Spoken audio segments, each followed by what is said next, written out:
তো নমস্কার বন্ধুরা, তোমাদের জন্য আবার একটা নতুন ভিডিও নিয়ে চলে এসেছি। আর আমার হাতে এই কয়েনটা দেখতে পাচ্ছ, এটা কিন্তু বাংলাদেশের কয়েন। আর বাংলাদেশের এটা কিন্তু 25 পয়সা। আর এটা কিন্তু বাংলাদেশের একটা রেয়ার কয়েন, যেহেতু এখানে চলে না, ইন্ডিয়াতে চলে না এইসব কয়েন। তো তাও তোমাদেরকে দেখাচ্ছি, ওয়ার্ল্ড কারেন্সি রাখার আমার একটা শখ আছে। তো ওই জন্য আমি রাখি আর তোমাদেরকে একটা তথ্য দিই। তো বন্ধুরা, আমার কাছে কিন্তু পুরনো পুরনো কয়েন অনেকগুলোই আছে, বা নোটও আছে।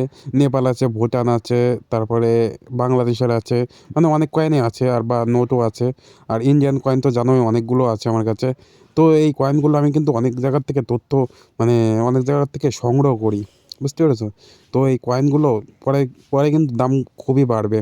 আর যারা যারা এখন কয়েন গুছাচ্ছ না বা এক জায়গায় করছো না ওল্ড কারেন্সিগুলো, তো তারা খুবই কিন্তু ভুল করছো। আর তাছাড়া বন্ধুরা, এই কয়েনগুলো সংগ্রহ করতে কিন্তু আস্তে আস্তে তোমাদেরও ভালো লাগবে, ঠিক আছে? তো এই পুরনো কয়েনগুলো পরে কিন্তু দামও বাড়ে। আর যেহেতু বাংলাদেশের কয়েন এটা, তো বাংলাদেশের নিয়ে আমি কিছু কথা বলতে চাই না, কারণ এই কয়েন আমাদের এখানে চলে না। আর না চলার কারণটা কিন্তু একটাই, এই কয়েন কিন্তু আলাদা একটা কান্ট্রির, এই জন্যই আর কি চলে না। আর ভিডিওটা কিন্তু তথ্যমূলক ভিডিও বলে মনে হলে তোমাদের কাছে, অবশ্যই এটা সাবস্ক্রাইব করে দিও যারা যারা নতুন দেখছো। আর নেক্সট কোন কয়েন নিয়ে ভিডিও দেখবে অবশ্যই একটা কমেন্টে লিখে দিও।